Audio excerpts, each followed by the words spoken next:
Hello, അപ്പോൾ ഞാൻ ഇന്ന് വന്നിരിക്കുന്ന നല്ലൊരു അടിപൊളി ടോണർ നിങ്ങളെ പരിചയപ്പെടുത്താനാട്ടോ. ഇതെല്ലാവർക്കും വളരെ എളുപ്പത്തിൽ വീട്ടിൽ ചെയ്യാവുന്ന ഒരു ടോണറാണ്. അപ്പോൾ ഇതെങ്ങനെയാണ് ചെയ്തതെന്ന് ഞാൻ പറഞ്ഞുതരാം. നമ്മുടെ പച്ചരിയില്ലേ, പച്ചരി നന്നായിട്ട് കഴുകിയിട്ട് വെള്ളത്തിൽ ഒരു 2 അല്ലെ 3 മണിക്കൂർ കുതിർക്കാൻ വെക്കുക. കുതിർക്കാൻ വെക്കുമ്പോൾ നന്നായിട്ട് വെള്ളം നേരത്തെ ഒഴിച്ച് തന്നെ കുതിർക്കാൻ വെക്കണം. അത് കുതിർന്ന് കഴിഞ്ഞ് ഒരു 3 മണിക്കൂർ കഴിഞ്ഞ് അതെടുത്ത് ആ വെള്ളത്തിൻ്റെ മുകളിൽ തെളിയില്ലേ, ആ തെളിയെ ഊറ്റിക്കളയുക. ആ തെളിയെ ഊറ്റിക്കളഞ്ഞിട്ട് നന്നായിട്ട് അതങ്ങ് ഞെരടി എടുക്കണം. നന്നായിട്ട് ഞെരടി എടുക്കുമ്പോൾ ആ റൈസിൻ്റെ സത്തെല്ലാം കൂടെ ഇറങ്ങും.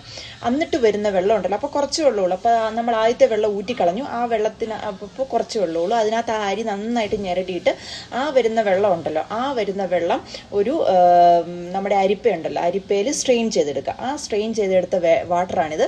ഇതിനകത്തോട്ട് ഞാൻ 2 വൈറ്റമിൻ ഇ ക്യാപ്സ്യൂൾ ഒഴിച്ചിട്ടുണ്ട്. നിങ്ങൾക്ക് വൈറ്റമിൻ ഇ ക്യാപ്സ്യൂൾ ഒഴിക്കാം, അല്ലെങ്കിൽ റോസ് ഹിപ്പ് ഓയിൽ ഒഴിക്കാം. ഇതിലേതെങ്കിലും ഓയിൽ ഒഴിക്കാം കേട്ടോ. കുറച്ച് ഒരു 3-4 റോസ് ഹിപ്പ് ഓയിലാണെങ്കിൽ ഒരു 3-4 ഡ്രോപ്സ് മതി. അപ്പോൾ അതങ്ങനെ റെഡിയാക്കി എടുത്തിട്ടുള്ളതാണ്. ഇതൊരു 3-4 ദിവസം വരെ പുറത്ത് വെക്കാം, അല്ലെങ്കിൽ നമുക്കത് ഒരു 7-8 ദിവസം വരെ ഫ്രിഡ്ജിൽ സൂക്ഷിക്കാം കേട്ടോ. ഫ്രീസറിലല്ല, ഫ്രിഡ്ജിൽ.